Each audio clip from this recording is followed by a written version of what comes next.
C'est l'heure du sonneur. Et pour notre sonneur, je suis donc très heureuse de recevoir Pierre-Guillaume Mercadal. Bonjour. Clémence. Bonjour et bienvenue. Vous êtes, je le rappelle, éleveur de porcs laineux à Montjoie, dans le Tarn-et-Garonne, porte-parole de la coordination rurale. On vous a déjà reçu de nombreuses reprises pour parler justement des combats de la coordination rurale. Mais aujourd'hui, c'est un autre combat, on va dire un combat plus personnel, mais aussi qui nous concerne tous, celui des comptes fermés. Et Dieu sait que c'est important et que malheureusement, on dépend tous de cela. Vous avez été viré de la Société Générale, donc par votre agence locale. Je vais proposer, avant de vous donner la parole, de vous passer un petit extrait de votre propre vidéo où vous annoncez l'affaire.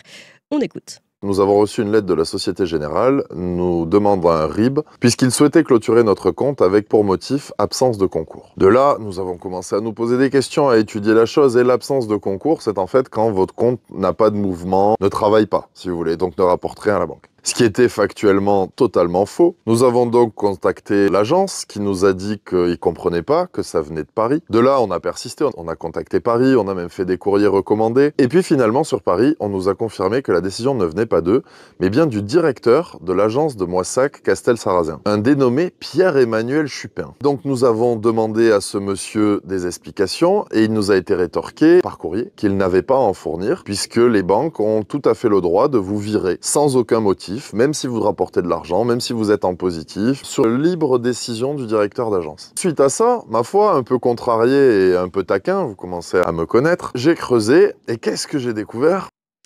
Et on reste sur le suspense parce que justement, Pierre-Guillaume Mercadal, on veut comprendre ce que vous avez découvert et ce qui se passe réellement derrière cette affaire avec vous en direct. Déjà, merci de votre accueil. Et ce que j'ai découvert, c'est c'est les liens de ce monsieur avec la baronnie que je combats depuis pas mal d'années et vous m'avez reçu plus d'une fois sur ce sujet-là. Ouais. C'est-à-dire que déjà, voilà, Jean-Michel Baillet, c'est le maître de l'Occitanie et encore plus particulièrement du Tarn-et-Garonne. Et bon, je démontre dans la vidéo vraiment preuve à l'appui à quel point le président du conseil départemental lui est inféodé, puisqu'on montre même à l'image qu'à l'instant où ce monsieur est élu président du conseil départemental, il commence à vouloir parler. Et d'un claquement de doigts et d'un geste dédaigneux de la main, il lui lâche un à ta place, il le regarde, il baisse la tête et il va Alors, changer de place on alors va qu'il est élu. regarder, Bref. on l'a découpé cet extrait-là. Avant, je précise quand même qui est Jean-Michel Baillet pour tout le monde ne le sait pas forcément. Donc, c'est le président directeur général du groupe La Dépêche. Il est aussi l'un des propriétaires. Il a été plusieurs fois secrétaire d'État, ministre délégué, président du Conseil général de Tarn-et-Garonne jusqu'en 2015, sénateur et député de Tarn-et-Garonne, président du Parti radical de gauche. Donc, voilà, il a son influence et son pouvoir. Et puis, comme vous l'avez expliqué, c'est véritablement un baron local en tout cas, d'après tout ce que vous avez pu prouver, il impose ses lois et ses règles sur place. Alors ça, c'est Jean-Michel Baillet. Et vous dites que finalement, il a un de ses sbires, on va dire, qui est désormais président du conseil départemental et qui a œuvré, notamment, indirectement peut-être, dans cette éjection, on va dire, de la Société Générale. Alors Michel Veil, donc ce nouveau président du conseil départemental, on va voir à quel point, justement, il est obéissant par rapport à Jean-Michel Baillet. On regarde cette scène que vous avez mise dans votre vidéo, justement.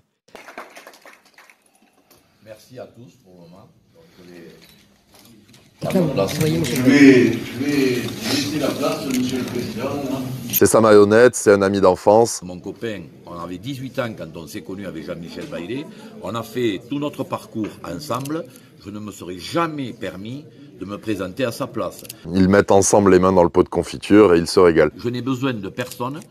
Voilà, donc on a vu Michel Veil se faire ranger à sa place par Jean-Michel Baillet. Donc on voit bien qui obéit à qui, en tout cas dans cette affaire. Donc je vous redonne la parole, Pierre-Guillaume Mercadal.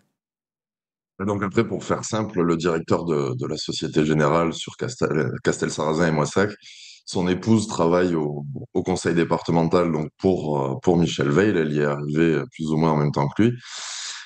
Et Monsieur Veil, dans la suite des paroles que vous avez montrées, parle justement des copains qui travaillent qu'avec les copains, que il est son copain, etc. Oui. Et donc en fait, ça a été montré dans le premier extrait que vous avez présenté. En fait, c'est arrivé maintenant parce que mon épouse, donc qui a pris mon nom quand on s'est mariés et qui venait de la région parisienne, a rapatrié ses comptes sur le Tarn-et-Garonne, en fait. Et donc, on avait d'excellents rapports avec les gens de l'agence, etc. Puis en fait, le jour où son nom est apparu sur le bureau de ce monsieur, eh ben, ça a donné lieu au fait qu'on nous vire de la Société Générale et qu'en plus, il n'assume pas, donc il nous explique que ça venait de Paris. Je vous dis, on a testé, c'était le compte, enfin, je veux dire, c'était des comptes qui avaient été créés pour mon épouse à sa naissance, qui avaient jamais été dans le rouge, c'était ses Oui. comptes chèques, enfin, voilà, il n'y a aucune Et des raison comptes actifs de... également parce que vous avez reçu un Oui. motif qui était celui d'absence de concours. Et finalement, alors que ça veut dire que le compte est inactif, ce qui n'est absolument pas le cas. Ce compte est actif. Tout à fait, parce que c'était son compte chèque, donc c'est un peu compliqué que votre compte chèque soit inactif, ou quand vous travaillez, etc. Donc non, le motif ne tenait absolument pas, et c'est d'ailleurs pour ça qu'on a persisté, parce qu'on nous disait que ça venait de Paris, alors on s'imaginait, on n'arrivait pas à comprendre pourquoi leur national s'en prendrait à nous d'un coup.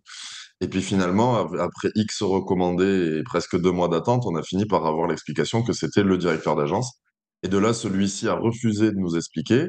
Et puis, ben, quand j'ai fini par arriver à le joindre au téléphone, ben, il faisait des petits rires narquois et il refusait complètement de se justifier, se cachant derrière la loi. C'est d'ailleurs pour ça qu'on a décidé d'en faire une vidéo, parce qu'on était remonté, mais si ce monsieur avait assumé le fait de ne pas vouloir communiquer avec... Enfin, le fait de nous virer, même pour motif politique, pour ce qu'il veut, au moins on aurait eu quelque chose, on aurait eu, mais le fait qu'il n'y ait même pas de dialogue et qu'il se moque et qu'on arrive à montrer les liens qui l'unissent au pouvoir en place, voilà, parce que pour Monsieur Bailey, je me permets de rajouter 2 choses, hein, il se Ouais. vante ouvertement d'être un franc-maçon émérite, et accessoirement, ce qui lui donne tant de pouvoir, c'est qu'il est depuis des années soit président, soit vice-président du syndicat national, alors j'ai plus le nom en tête, le syndicat national du journalisme, en fait. C'est lui qui va directement négocier avec les ministres les subventions pour toute la presse française, ce qui lui donne un léger pouvoir au Pouvoir niveau des d'influence autres sur le médias. reste de la presse, d'accord. Voilà.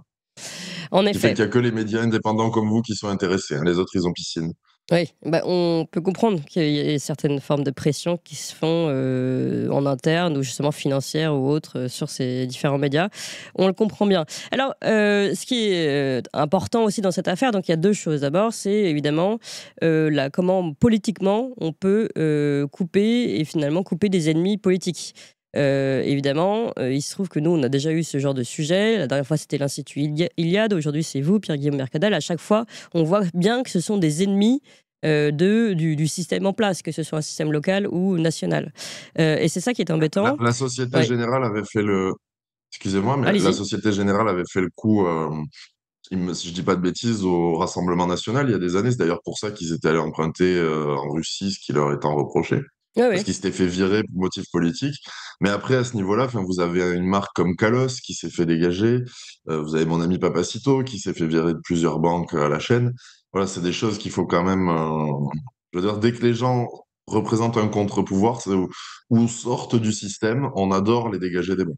Ouais. Alors, quelle est la solution selon vous, puisque finalement nous sommes tenus par des groupes financiers qui peuvent nous lâcher ou lâcher en général ce qu'ils considèrent comme des ennemis pour seulement des raisons politiques, puisque finalement on voit bien que à chaque fois, même si ce n'est pas évoqué officiellement, évidemment ils ne peuvent pas le faire, ce sont les raisons politiques qui sont derrière.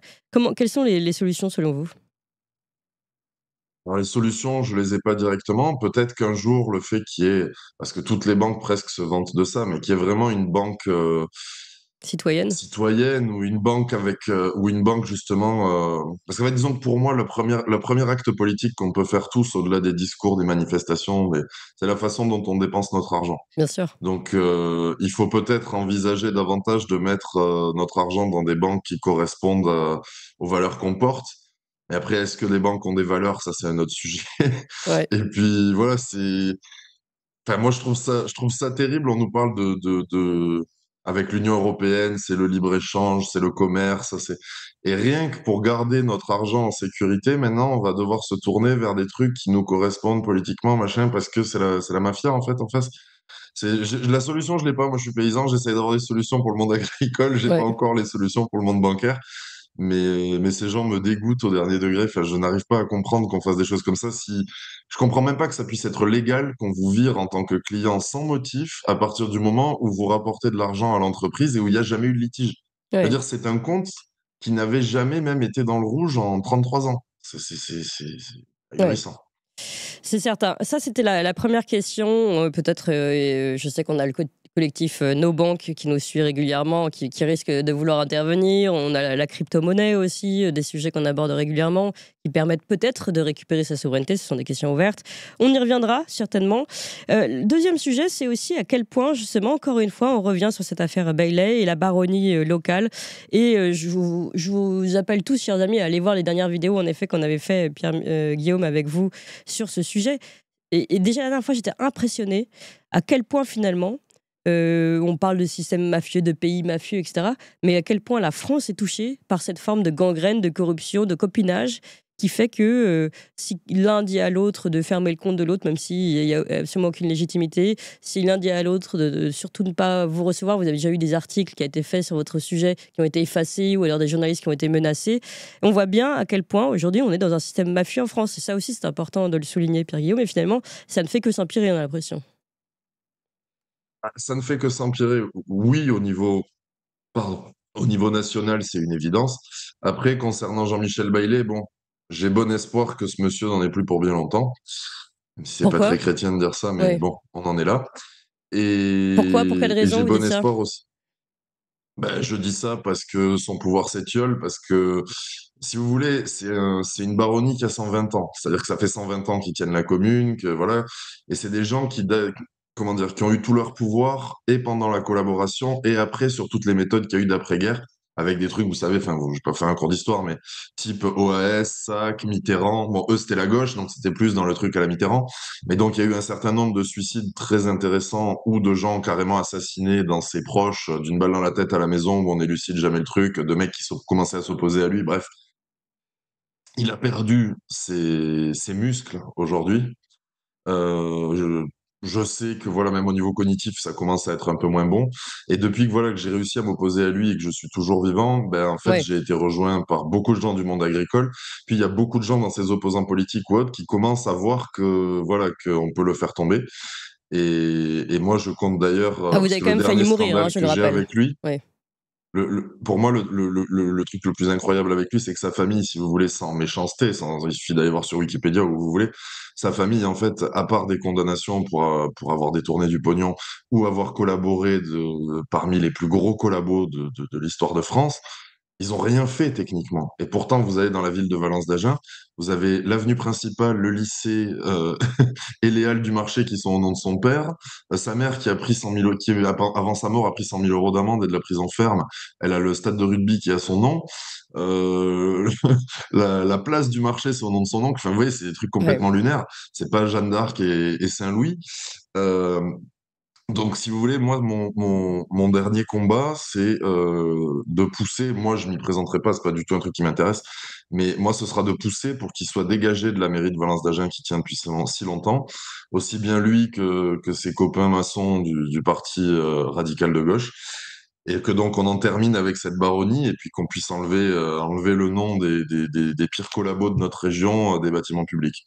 Voilà. C'est un beau programme, Pierre-Guillaume Mercadal, et bon courage en tout cas pour cette nouvelle affaire contre vous. Je le rappelais juste parce que vous parliez de menaces physiques, donc aussi une des dernières vidéos qu'on avait faites avec vous, il y en a eu plusieurs, était aussi concernant cette menace enfin pas menace, c'est pas des menaces, pardon, cette tentative d'assassinat qui s'est déroulée chez vous, sous votre propre toit, et heureusement, 4 ans, cette tout à nuit-là, fait. vous étiez, je crois, avec votre gendre ou votre... Non, pas votre gendre, votre J'étais avec cousin. mon, Oh. J'étais avec mon neveu qui avait 15 ans et Oui, j'étais avec mon maçon et son salarié. Et ok. du coup, c'était pas le soir, hein, c'était à midi. Et c'était il y a 4 ans, c'était en fin du dernier, comment ça s'appelle, du dernier blocage, pas blocage, enfin, pendant le Covid, là, je trouve plus le mot, Confinement. en fin du dernier confinement. Et bon, ça a été très mal organisé, ce qui fait qu'ils ont été très surpris quand ils ont débarqué et qu'ils ont vu qu'on était 4. Hmm. C'est ce qui fait que je suis avec vous aujourd'hui, je pense, hein. Je pense que la principale raison, elle est là. Les hasards du calendrier, dirons-nous, Ouais. ou la providence, au choix.